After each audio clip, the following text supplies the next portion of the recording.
السلام علیکم ویورز، میں ناز شاہ آپ کے ساتھ ہوں۔ آج میں آپ کے ساتھ شیئر کروں گی کہ روحیں اپنے رشتہ داروں کے بارے میں نئی مردہ روح سے پوچھتی ہیں، اور اسی طرح خواب میں زندہ اور مردہ روحوں کا ملاپ ہونا سچ ہے۔ سجین والی یہ بھی ایک اہمیت کا حامل بڑا عظیم مسئلہ ہے کہ روحوں کی دو اقسام ہوتی ہیں، ایک سجین والی روحیں اور نمبر 2 علیین والی روحیں۔ سجین والی روحیں وہ ہوتی ہیں کہ جنہیں مسلسل عذاب دیا جاتا ہے۔ ان روحوں کو ہلنے جلنے کی فرصت نہیں ہوتی، لیکن جو راحت والی اور آزاد ارواح ہیں وہ باہم ملتی جلتی ہیں اور دنیا میں ان پر جو واقعات گزرتے ہیں انہیں یاد کرتی ہیں، اور ان واقعات پر بھی بات چیت کرتی ہیں جو اہل دنیا کو پیش آتے رہتے ہیں۔ ہر روح اپنی رفیق اور اپنی ہم مثل عمل والی روح کے ساتھ ملتی جلتی ہے۔ اسی لیے نبی کریم صلی اللہ علیہ وآلہ وسلم نے فرمایا کہ جو اللہ کی اور رسول کی اطاعت کرے گا وہ ان روحوں کے ساتھ ہوگا جن پر اللہ کا انعام ہے، یعنی انبیاء، صدیق، شہداء، نیک حضرات کے ساتھ، اور بہترین رفیق ہیں۔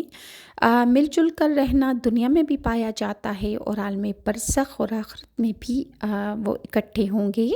ان تینوں گھروں میں انسان اپنے رفقا کے ساتھ رہتا ہے۔ مسروق رضی اللہ عنہ سے روایت ہے کہ صحابہ کرام نے رحمۃ للعالمین صلی اللہ علیہ وآلہ وسلم سے کہا، ہم کو دنیا میں ایک ثانیے کے لیے بھی آپ سے الگ ہونا گوارا نہیں، لیکن دنیا سے رخصت ہونے کے بعد آپ کا مقام ہم سے اونچا ہوگا اور ہم آپ کو دیکھنے کو بھی ترس جائیں گے۔ اس پر آیت مذکورہ نازل ہوئی۔ امام شیبی سے روایت ہے کہ ایک انصاری روتے ہوئے رحمۃ للعالمین صلی اللہ علیہ وآلہ وسلم کے پاس آئے۔ رسول اللہ نے پوچھا، کیوں رو رہے ہو؟ وہ بولے، یا رسول اللہ، اس کی قسم جس کے علاوہ کوئی حقدار عبادت نہیں، آپ مجھے میرے اہل و عیال اور مان و منال سے بھی زیادہ محبوب ہیں۔ اللہ کی قسم آپ مجھے میری جان سے بھی زیادہ عزیز ہیں۔ جب آپ مجھے گھر میں یاد آتے ہیں تو آپ کو دیکھے بغیر مجھے چین نہیں آتا، پھر جب مجھے اپنی اور آپ کی موت یاد آتی ہے تو میں سوچتا ہوں کہ مجھے دنیا ہی میں آپ کا ساتھ نصیب ہے، تو پھر تو آپ کو انبیاء کے درمیان اٹھا لیا جائے گا، اور مجھے اگر بہشت میں بھیجا گیا تو آپ کے مقام سے نیچے والا مقام مجھے ملے گا۔ اس پر آپ نے کچھ جواب نہ دیا یہاں تک کہ مذکورہ آیت نازل ہوئی، جس میں اللہ نے ارشاد فرمایا کہ اے اطمینان والی روح، شاداں و فرجاں اپنے رب کی طرف لوٹ جا، رب بھی تجھ سے راضی اور تو بھی رب سے راضی ہے، اور میرے بندوں میں اور میری بہشت میں داخل ہو جا اور انہی کے ساتھ مل جل کر رہ۔ یہ موت کے وقت روح سے کہا جاتا ہے۔ معراج والے واقعے میں بھی رحمت للعالمین نے حضرت ابراہیم علیہ السلام اور حضرت عیسیٰ علیہ السلام سے ملاقات فرمائی اور کچھ دیر تک تینوں میں باتیں ہوتی رہیں۔ پہلے حضرت ابراہیم سے پوچھا گیا کہ قیامت کب آئے گی، لیکن آپ کو اس کا کچھ علم نہ تھا۔ پھر حضرت عیسیٰ علیہ السلام سے دریافت کیا گیا کہ قیامت کب آئے گی، تو آپ نے فرمایا، قیامت سے پہلے اللہ تعالیٰ نے مجھ سے ایک وعدہ فرمایا ہے۔ پھر آپ نے دجال کے ظہور کا ذکر کیا اور فرمایا کہ پھر میں آسمان سے اتروں گا اور اسے قتل کر ڈالوں گا، اور لوگ اپنے اپنے شہروں کی طرف لوٹ جائیں گے، انہیں جوج ماجوج ملیں گے جو ہر بلندی سے اٹھ رہے ہوں گے، پانی سے گزریں گے تو پانی پی کر خشک کر دیں گے، یعنی سارا پانی جوج ماجوج پی جائیں گے، دریاؤں سمندروں کا۔ غرض یہ کہ جس چیز سے جوج ماجوج گزریں گے اس چیز کو تہس نہس تباہ و برباد کر ڈالیں گے۔ لوگ میرے پاس ان کی شکایت لائیں گے تو میں اللہ سے ان کے حق میں بد دعا کروں گا، اللہ تعالیٰ ان کو ہلاک کر ڈالے گا۔ زمین میں ان کے مرنے سے بدبو پھیل جائے گی، اور اس بدبو کی اللہ سے شکایت مخلوق کرے گی، اور لوگ بھی مجھ سے شکوہ کریں گے، تو آخر میں اللہ سے دعا کروں گا پھر اللہ تعالیٰ پانی آسمان سے برسائے گا جس سے ان کی لاشیں بہہ کر سمندر میں چلی جائیں گی۔ پھر پہاڑ اللہ تعالیٰ ہموار کر دے گا اور زمین چمڑے کی طرح کھینچ دی جائے گی۔ اللہ تعالیٰ نے مجھ سے وعدہ فرمایا ہے کہ جب یہاں تک نوبت آ جائے گی تو قیامت پورے دنوں کی حاملہ جیسی ہو جائے گی کہ نہ معلوم صبح شام میں کس وقت اس کے بچہ پیدا ہو جائے۔ یہ حدیث اجتماعی ارواح پر اور مذاکرہ علم پر کھلی دلیل ہے۔ اللہ تعالیٰ نے شہیدوں کے بارے میں فرمایا کہ وہ اپنے رب کے پاس زندہ ہیں، انہیں رزق دیا جاتا ہے اور وہ اپنے پسماندگان سے خوش ہوتے ہیں، اور اللہ کی نعمت ان کے فضل سے بھی ہے۔ اس سے 3 صورتوں سے روحوں کی آپس میں ملاقات کا ثبوت ملتا ہے۔ چونکہ انہیں رزق دیا جاتا ہے اور زندہ ہیں، لہٰذا آپس میں ملتے جلتے ہیں، نیز اپنے بھائیوں کے آنے سے ان کی ملاقات سے خوش ہوتے ہیں۔ اس کے علاوہ اس معنی میں بھی آتا ہے، یعنی ایک دوسرے کو مردے خوشخبریاں سناتے ہیں، اور خوابوں کے تواتر سے یہ مسئلہ ثابت ہے۔ صالح بن بشیر بصری سے روایت ہے کہ میں نے عطا سلمی علیہ رحمۃ اللہ کو خواب میں دیکھا اور ان سے کہا کہ اللہ تم پر رحمت نازل فرمائے، تم دنیا میں بڑے غمگین رہا کرتے تھے۔ وہ فرمانے لگے کہ اللہ کی قسم، اس طویل غم کے بعد اللہ نے مجھے طویل مسرت اور دائمی سرور عطا فرما دیا۔ میں نے پوچھا کہ آپ کس درجے میں ہیں؟ تو انہوں نے فرمایا میں انبیاء، صدیق، شہداء اور نیک حضرات کے درجے میں ہوں۔ ابن مبارک سے مروی ہے کہ میں نے امام ثوری رحمۃ اللہ کو خواب میں دیکھا اور پوچھا کہ اللہ تعالیٰ نے تمہارے ساتھ کیا معاملہ رکھا؟ انہوں نے فرمایا کہ میں نے رسول اللہ سے اور ان کی جماعت سے ملاقات کر لی ہے۔ سخر بن راشد سے روایت ہے کہ میں نے ابن مبارک کو خواب میں دیکھا اور ان سے پوچھا کہ کیا آپ وفات نہیں پا گئے تھے؟ وہ فرمانے لگے کیوں نہیں، میں وفات پا چکا ہوں۔ میں نے پوچھا پھر اللہ نے آپ کے ساتھ کیا معاملہ فرمایا؟ انہوں نے کہا کہ ایسی مغفرت اللہ نے مجھے عطا فرمائی ہے کہ جس سے کوئی گناہ باقی نہیں رہا۔ میں نے پوچھا اور سفیان ثوری کے ساتھ کیا کیا؟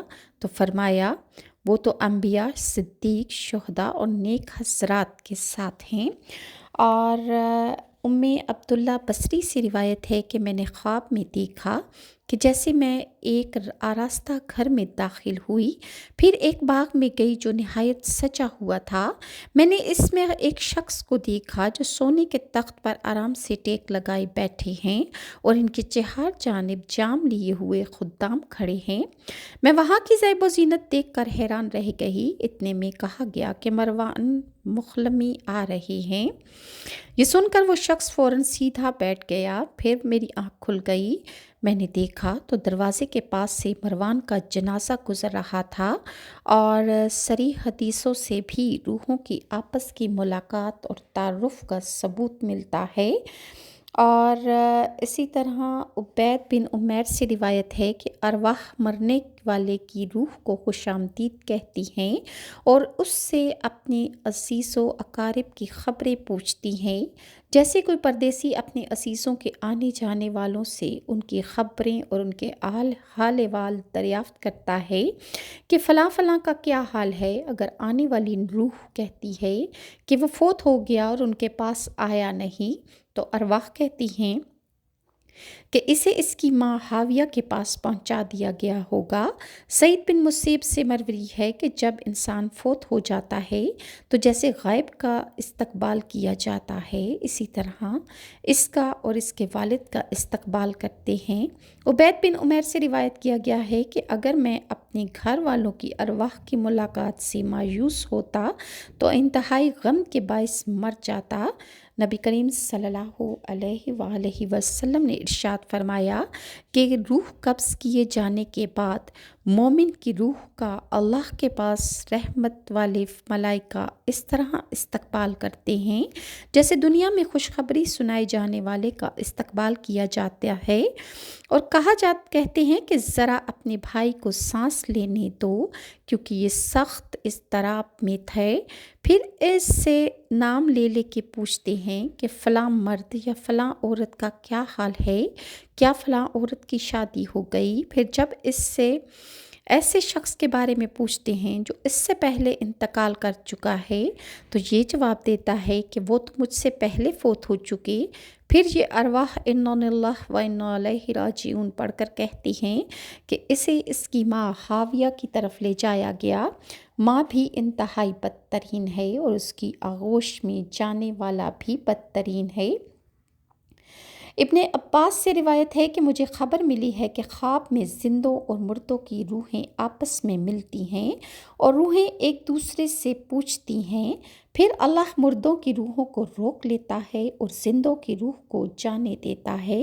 صدی سے روایت ہے کہ اللہ نیند کی حالت میں بھی روحیں قبض کر لیتا ہے، پھر زندوں اور مردوں کی روحیں مل کر ایک دوسرے کو پہچانتی ہیں اور مذاکرات کرتی ہیں۔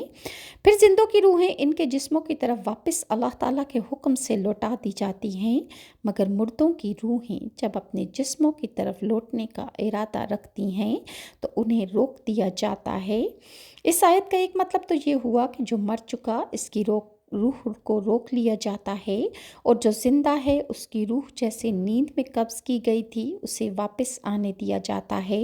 اور دوسرا مفہوم یہ بھی ہے کہ روکی ہوئی اور چھوڑی ہوئی دونوں قسم کی روحیں زندہ ہی ہیں، پھر جس کی مقررہ مدت پوری ہو جاتی ہے اس کی روح روک لی جاتی ہے اور قیامت سے پہلے جسم کی طرف واپس نہیں لوٹائی جاتی، اور جس کا وقت پورا نہیں ہوتا اسے اس کے جسم کی طرف اس کی روح کو واپس لوٹا دیا جاتا ہے۔ اور اسی طرح ارواح کو نیند والی وفات دی جاتی ہے، اور ان میں سے جن پر موت کا فیصلہ ہو چکا ہے انہیں روک لیا جاتا ہے، اور ارواح جنہیں موت کے وقت قبض کیا جاتا ہے انہیں روکنے کا حکم نہیں اور نہ چھوڑنے کا، بلکہ یہ تیسری قسم کی ارواح ہیں، لیکن ترجیح پہلے مفہوم کو دی جائے گی کیونکہ اللہ تعالیٰ نے دو وفاتیں بیان کی ہے، وفات کبریٰ یعنی موت اور وفات صغریٰ یعنی نیند، اور روحوں کی دو اقسام اللہ نے بیان فرمائی ہیں۔ ایک تو وہ قسم کہ جس پر موت کا حکم صادر ہو چکا انہیں اللہ نے اپنے پاس روک لیا اور وفات یعنی انہیں موت عطا فرما دی، اور ایک وہ قسم کی کہ جس کی ابھی معینہ مدت باقی ہے انہیں اللہ نے تکمیل عمر کے لیے ان کے جسم کی طرف لوٹا دیا۔ اور وفاتوں کے دو حکم روکنا اور چھوڑنا اللہ تعالیٰ نے بیان فرمائے ہیں کہ زندہ روح ہے جسے نیند میں واپس کر دیا جاتا ہے، اور جن کی روح کا یعنی جن لوگوں کے مرنے کا وقت پورا ہو چکا ہوتا ہے ان کی روح کو اللہ کے حکم سے روک لیا جاتا ہے۔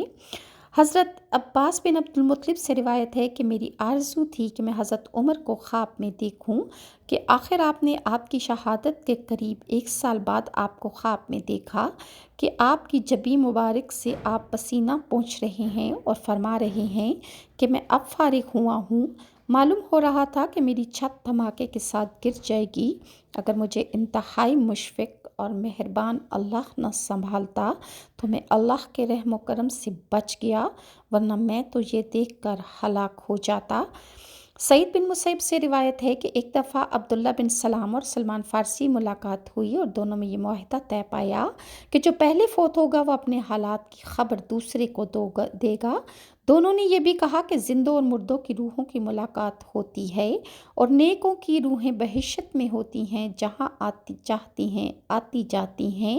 آخر ان میں سے ایک فوت ہو گیا اور دوسرے سے خواب میں مل کر کہا کہ اللہ کے توکل پر قائم رہو اور خوش ہو جاؤ، میں نے توکل جیسا کوئی عمل نہیں پایا۔ اور اسی طرح حضرت عبداللہ بن عمر بن عبدالعزیز نے اپنے خواب میں اپنے والد کو دیکھا جیسے آپ کسی گلستان میں ہیں اور آپ نے مجھے چند سیب عنایت کیے۔ میں نے پوچھا کہ آپ نے کون سا عمل سب سے اچھا پایا، تو انہوں نے فرمایا کہ استغفار۔ میں نے اس خواب کی یہ تعبیر لی کہ میرے بیٹے ہوں گے۔ مسلمہ بن عبد الملک نے عمر بن عبدالعزیز کو خواب میں دیکھا اور پوچھا، امیر المومنین، کاش مجھے معلوم ہو جاتا کہ آپ کی وفات کے بعد کیا حالات رونما ہوئے۔ فرمایا، اے مسلمہ، اب میں فارغ ہوا ہوں، اللہ کی قسم اب میں سستایا ہوا ہوں۔ پوچھا، اب آپ کہاں جا رہے ہیں؟ تو انہوں نے فرمایا کہ جنت عدن میں ہدایت یافتہ ائمہ کے ساتھ میرا مقام ہے۔ تو مزید ویورز انشاءاللہ میں نیکسٹ ویڈیو میں شیئر کروں گی کہ کیا قبر میں سوال کے وقت مردے کی روحیں اس کو لوٹائی جاتی ہیں۔ انشاءاللہ نیکسٹ ویڈیو تک کے لیے اپنا شاہ کو اجازت دیجیے۔ اللہ حافظ۔